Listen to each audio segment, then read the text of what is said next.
Hello friends, आज मैं आपके साथ प्राइस इलास्टिसिटी ऑफ डिमांड का एक और मेथड, जो लास्ट मेथड है, फिफ्थ मेथड, वो डिस्कस करूंगा।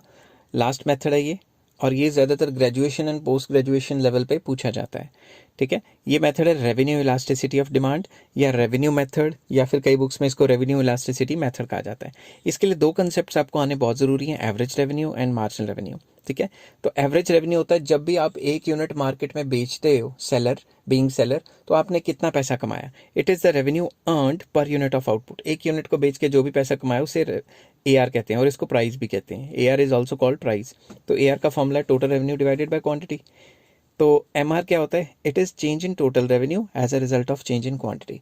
कि क्वांटिटी के चेंज होने से टोटल रेवेन्यू में क्या फ़र्क पड़ता है। तो इसका मैंने फॉर्मूला इस तरीके से भी लिखा हुआ है कि MR is delta TR divided by delta Q, means change in total revenue divided by change in quantity, or we can say that total revenue in time period n minus total revenue in time period n minus 1। तो अब जो elasticity है उसका formula in terms of revenue ये होता है AR over AR minus MR। ये तो गिवन फॉर्मूला है। अब ये निकला कैसे, ये मैं ड्राइव करने की कोशिश करूंगा। आपको समझाने की कोशिश करूंगा। आपने क्या करना है, कुछ नहीं करना, बस वीडियो पॉज कर करके ना साथ की साथ बनाते रहना है। जब आप मेरे साथ की साथ बनाओगे, आपको मैं गारंटी दे रहा हूँ, अगर आपको हल्की सी भी ज्योमेट्री आती है तो आपको ये 2 मिनट में समझ आने वाला है। ठीक है, इसकी डेरिवेशन में डिस्कस करने वाला हूँ, तो आप प्लीज़ कॉपी और पेन लेके बैठ जाइए, और जैसे जैसे मैं करता हूँ उसको पॉज करके सेम टू सेम मेरे साथ करते रहिए, और आपको 100% समझ आएगा। ठीक है, तो सबसे पहले मैं एक डायग्राम बनाता हूँ, X axis Y axis point of origin. यहाँ पे मैं बनाता हूँ क्वांटिटी डिमांडेड, दूसरी साइड लिखता हूँ प्राइस। एक डिमांड कर्व बनाता हूँ, ये बन गया हमारी डिमांड कर्व ए बी, और इस पर कोई भी एक पॉइंट ले लेता हूँ, ज़रूरी नहीं मैंने सेंटर पे लेना है, सेंटर से मैंने हल्का सा ऊपर लिया C। अब ये जो C पॉइंट है, इस पर अगर मैंने इलास्टिसिटी निकालनी है, आपको याद है ना फॉर्मूला मैंने जो पिछले मेथड में करवाया था, lower segment divided by upper segment. अगर नहीं याद तो आप प्लीज़ पीछे जाइए और पॉइंट इलास्टिसिटी की वीडियो देखें। ठीक है, वो भी 5-7 मिनट में ही आपको समझ आ जाएगी। कोई मैंने 2-2 घंटे की वीडियोस नहीं बनाता मैं, क्योंकि बच्चे बोर हो जाते हैं। तो लोअर सेगमेंट है BC और अपर सेगमेंट है AC, तो BC डिवाइडेड बाय AC। ठीक है, तो ये तो हो गया फॉर्मूला। ठीक है, अब मैं इसको हटा देता हूँ, क्योंकि इसमें बहुत ज़्यादा जो है गचड़ मचड़ नहीं होना चाहिए। ओहो यार, ये ना डिजिटल पेन की ऐसी की तैसी ये बीच बीच में सबको डिलीट भी हो जाता है। ठीक है, तो ये C पॉइंट। अब C पॉइंट पे अगर मैं ये क्या कहते हैं सॉरी, प्राइस और क्वांटिटी ले लूँ, तो ये प्राइस आ गया और ये क्वांटिटी होगी। अब यहाँ से आपकी मेन चीज़ें शुरू होगी। अब देखो, triangle APC is similar to triangle CQB। ठीक है, ये सिमिलर क्यों है मैं बता देता हूँ आपको, मगर आपको ये याद करने की ज़रूरत नहीं है। ये वाला ट्राइंगल और ये वाला ट्राइंगल सिमिलर है। ठीक है, सिमिलर क्यों होते हैं? क्योंकि ये वाला जो एंगल है, मैं यहाँ बना देता हूँ, ये वाला एंगल और ये वाला एंगल बराबर है, क्योंकि एंगल ऑन द सेम रे। और ये 90 डिग्री 90 डिग्री, दो एंगल सेम हो जाते थे दो ट्राइंगल्स के, तो ट्राइंगल सिमिलर हो जाते थे। सिमिलर का मतलब इक्वल नहीं होता, इक्वल का मतलब तो कॉन्ग्रेंट होता है ना। तो ये दोनों ट्राइंगल सिमिलर हैं। और आपको 7th 8th में टीचर जो है वो, अगर आप अच्छे स्टूडेंट हो तो आपको प्यार से समझाती होगी। मैं तो बहुत बुरा स्टूडेंट था, मेरे को तो मार मार के समझाते थे टीचर कि भाई ratio of the sides of similar triangles are equal. अगर सिमिलर ट्राइंगल्स की साइड को डिवाइड करें तो उनका आंसर सबका सेम आता था। मेरे को बड़ी मार पड़ती थी मैथ की टीचर से, क्योंकि मैं ध्यान नहीं देता था क्लास में। ठीक है, तो चलो स्कूल में तो ऐसा होता ही है। तो ये जो दो ट्राइंगल्स हैं ये सिमिलर हैं। तो अगर मैंने BC, ठीक है, BC डिवाइडेड बाय AC निकालना है, तो BC ये वाला पार्ट है, BC डिवाइडेड बाय AC, तो ये किसी और पार्ट के बराबर हो सकते हैं। ये वाला पार्ट है CQ जो परपेंडिकुलर है, डिवाइडेड बाय AP। ये नीचे वाला बेस भी ले सकते हैं, BQ डिवाइडेड बाय PC, ये भी ले सकते हैं, मगर मुझे ये चाहिए ही नहीं। ठीक है ना। अब इससे पहले कि यहाँ बहुत ज़्यादा गंद मच जाए, मैं इसको साफ़ सफाई करूँगा थोड़ी, ताकि आपको बाद वाला डायग्राम भी समझ आता रहे, क्योंकि साफ़ सफाई करनी बहुत ज़रूरी है। साथ के साथ कभी कभी साफ़ सफाई के चक्कर में मेन कर्व्स उड़ जाती हैं सॉरी, बोल बोल के गला कई बार बैठ जाता है।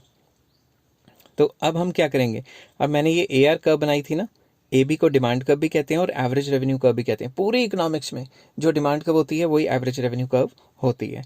ठीक है, तो नेक्स्ट AR के गिरने से क्या हुआ, MR गिरी। मैं यहाँ रब करके अच्छी तरह से बनाता हूँ।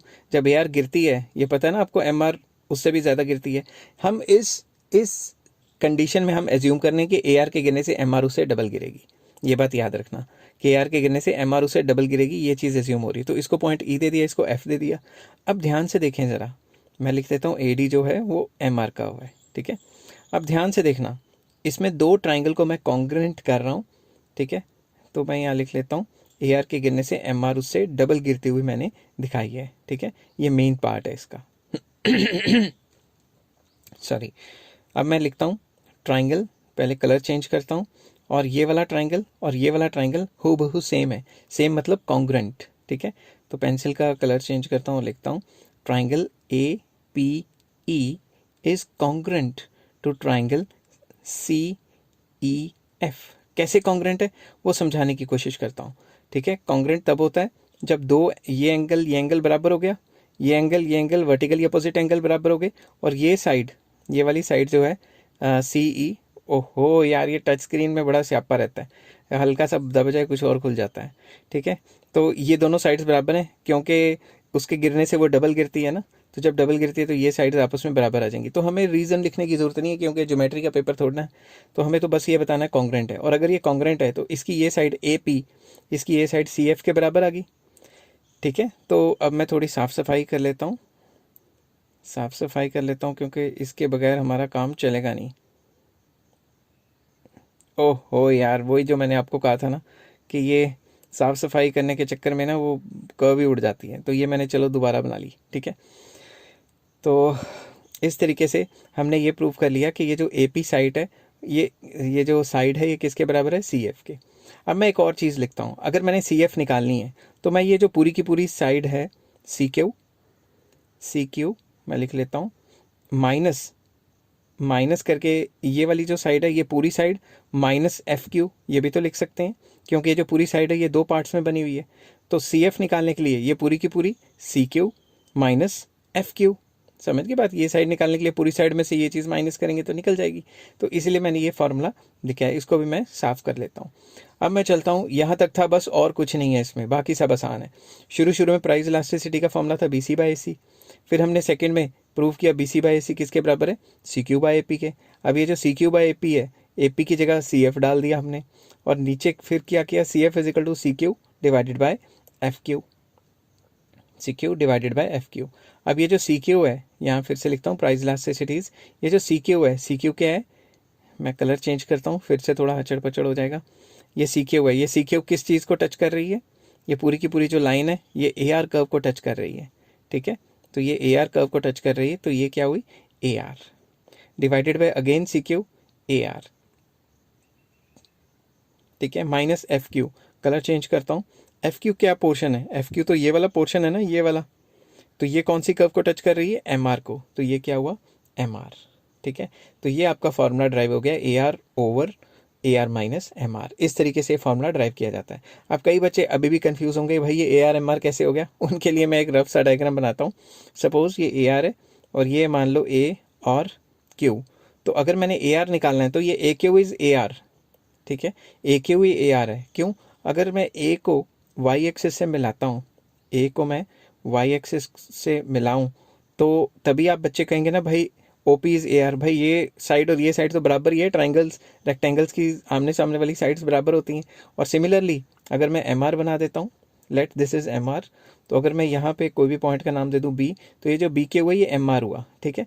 क्योंकि जब हम सामने वाली जो वाई एक्सिस से मिलाएंगे तो ये कहेंगे ना M R is O P one, या फिर ए वन कर लो, ठीक है। हचड़ पचड़ हो गया थोड़ा, रब करके अच्छे से लिख लेता हूँ। तो ये साइड बराबर ही हुई, तो इसीलिए इसको ए आर कहेंगे और ये वाली जो साइड है उसको एम आर कहेंगे। आई होप ये सारी चीज़ें आपको समझ आ गई होंगी। 10 मिनट के अंदर अंदर मैंने सारा कुछ करवा दिया है इतनी मतलब अच्छे तरीके से। तो please like share and subscribe, ठीक है। और मैं देख रहा हूँ कि कई चैनल्स हैं उनमें इररेलेवेंट मटेरियल है, फिर भी बहुत सब्सक्रिप्शन है, और मेरे चैनल में रेलिवेंसी होने के बाद भी सब्सक्रिप्शन नहीं आ रही। Take care, have a nice day.